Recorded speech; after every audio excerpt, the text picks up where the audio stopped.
여러분, 국제시장 영화 보셨어요? 영화 홍보하려고 이 얘기하는 건 아닙니다. 저는 극장에서 상영 다 끝나고 아주 뒤늦게 얼마 전에 제가 국제시장 영화를 볼 기회가 있었는데, 그 보신 분은 아시겠지만은 그 피난길에 주인공이 여동생을 업고 배에 오르다가 여동생이 떨어지잖아요. 그래서 아버지가 그 어린 딸을 찾으러 다시 되돌아가죠. 사람들은 많고 배는 떠나려 하는데 아주 일촉일발인데, 그 상황에서 아버지가 그 아수라장 속에서 아들, 그 어린 아들입니다. 어린 아들. 이제 초등학생이나 들어갔을 것 같은 그렇게 어린 아들에게 힘주어서 말하잖아요. 여러 번 말합니다. 너가 우리 집 가장이다. 내가 돌아올 때까지 이 집을 네가 책임져야 된다. 이 아버지의 그 당부의 말이 이 어린 아들 마음속에 깊이 새겨진 겁니다. 그래서 그 어린 아들이 어머니 모시고 동생들 건사하고 살아가는 거예요.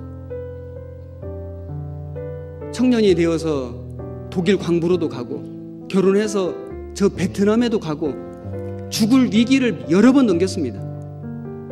그래도 아무 말 없이 묵묵히 정말 바보처럼 가족을 위해서 사는 거예요.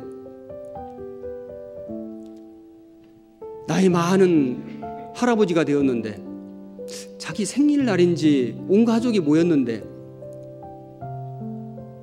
이 할아버지가 된 주인공이 방에 홀로 독백합니다. 자기 아버지 사진 보고, 아버지의 나 참 잘했지. 제가 경상도 사람이 아니라서 원어민 발음은 안 나오지만은 그 아버지 영정 사진을 바라보면서, 아버지 나 정말 잘했지. 그런데 힘은 많이 들었습니다. 예. 자기 온 생애가 그 두 마디에 다 들어있는 거예요. 저는 그 영화 마지막 씬에서 왠지 모르게 그 주님이 생각이 나는 거예요. 우리 주님이 우리에게 부탁하신 거예요. 내가 다시 오리라. 그런데 내가 다시 올 때까지 믿음 지켜라. 너 믿음을 지키고 복음을 전하고 교회를 세워라. 우리 주님이 우리에게 주신 그 당부의 말씀이요. 아들도 아버지가 한 그 말을 가슴에 새기고 온 평생을 살았잖아요. 그래서 가정을 일으켰잖아요. 뒤를 돌아보니까 정말 죽을 위기도 많이 겪고 고생길이었는데 그래도 잘했지. 우리 주님이 우리에게 뭐라고 말씀하실까요? 우리가 구원받고 10년, 20년, 30년, 40년, 50년 정말 많은 말도 못할 고난도 있고 고생도 있었지만은 주님이 우리에게 당부하신 그 당부의 말씀 때문에 우리가 그 길을 끝까지 잘 걸었다면은 잘하였도다 착한 종아, 네가 작은 일에 충성하였음에 많은 것으로 네게 맡기리니, 그렇게 말씀하시지 않겠습니까?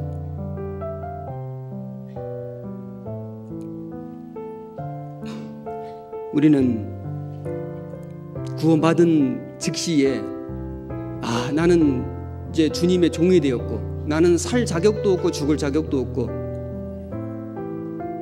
이제 내 인생은 없고 주님이 우리에게 허락하신 길, 그 길을 나는 걸어간다.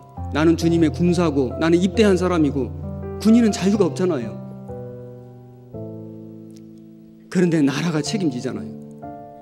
우리는 주님이 우리를 책임져 주시잖아요. 구원받은 그리스도인은 신앙생활이 전쟁터에 들어와 있는 거다. 그렇게 생각하면 문제될 게 하나도 없거든요. 지금 전쟁터인 겁니다. 전쟁 중입니다. 여러분들 1월 달까지만 해도 정부가 교회에 모이지 말라, 그래서 모든 교회가 이렇게 말을 들을 수 있을 거라고 생각했습니까? 누구도 그렇게 생각 못했습니다. 어떻게 정부가 교회를 이래라 저래라 할 수 있어요? 근데 지금은 그렇게 안 하면 모든 사람에게 지탄을 받잖아요. 따라갈 수밖에 없게끔 되어져 있어요. 마귀가 이 기회를 절대로 놓치지 않을 것입니다. 그래서 결국 사람들에게 포스트 코로나 시대가 되어져도 이와 같이 정부가 개인을 통제하는 그 모습은 정부가 절대로 놓지 않을 것이라고 이야기를 하고 있습니다. 일례로 그 유발 하라리 교수가 이스라엘이 1948년에 독립을 하고 그때부터 전쟁이 있었잖아요. 1950년대에 그래서 국가 비상사태를 선언했다라고 이야기를 합니다. 그런데 그 국가 비상사태가 해제가 된 것이 2011년도에 해제가 됐어요. 그 자기 나라 예를 들면서 포스트 코로나 시대에서도 이 전 세계가 개인을 통제하는 이 시스템을 결코 놓지 않을 것이라고 이야기를 하고 있습니다. 이 시스템이 그대로 갈 거라고 이야기를 하고 있어요.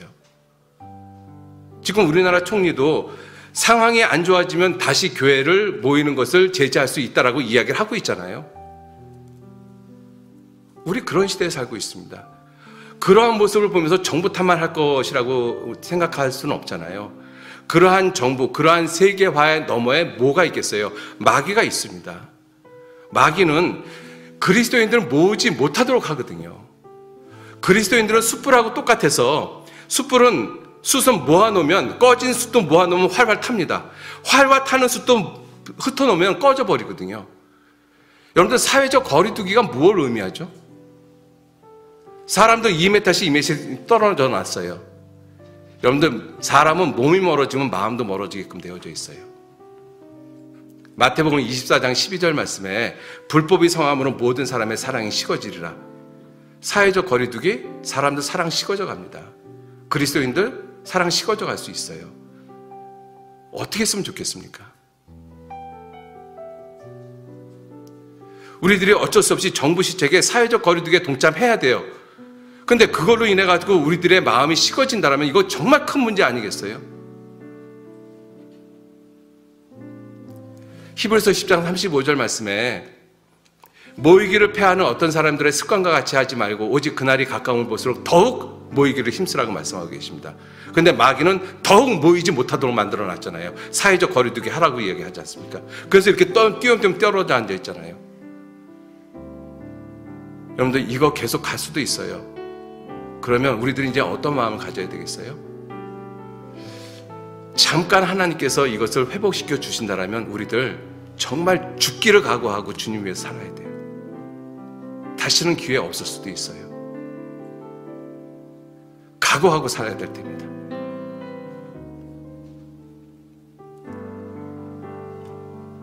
정말 무서운 시대에 살고 있거든요.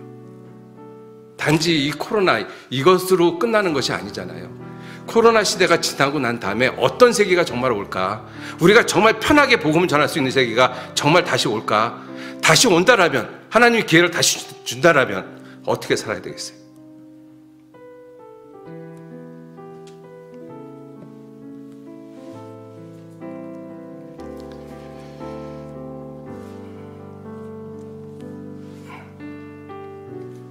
우리들 하나님이 다시 기회를 주시기를 간절히 기도하고 그 기회가 다시 온다면 예전과 같이 살아서는 안 되죠. 그죠? 세상 사람들도 이 코로나 시대하고 포스트 코로나 시대는 전혀 다른 세계라고 이야기를 하고 있잖아요. 그럼 우리의 신앙도 전혀 다른 모습으로 바꿔가야죠. 세계가 그렇게 바뀌어지는데 우리의 신앙이 똑같은 모습이 되면 되겠습니까? 우리도 전혀 다른 세계에서 살아야 됩니다. 정말 다짐하고 죽기를 각오하고 어쩌면 죽을 수도 있다는 생각도 하셔야 되잖아요. 하나님이 우리에게 그러한 마음을 주실 거라고 생각을 합니다. 우리 모두 그러한 마음을 가지고 이 코로나 시대를 잘 이기고 정말 주님을 위해서 죽기까지 헌신하는 그러한 다짐을 하는 그러한 시간들이 모두에게 되어졌으면 좋겠습니다.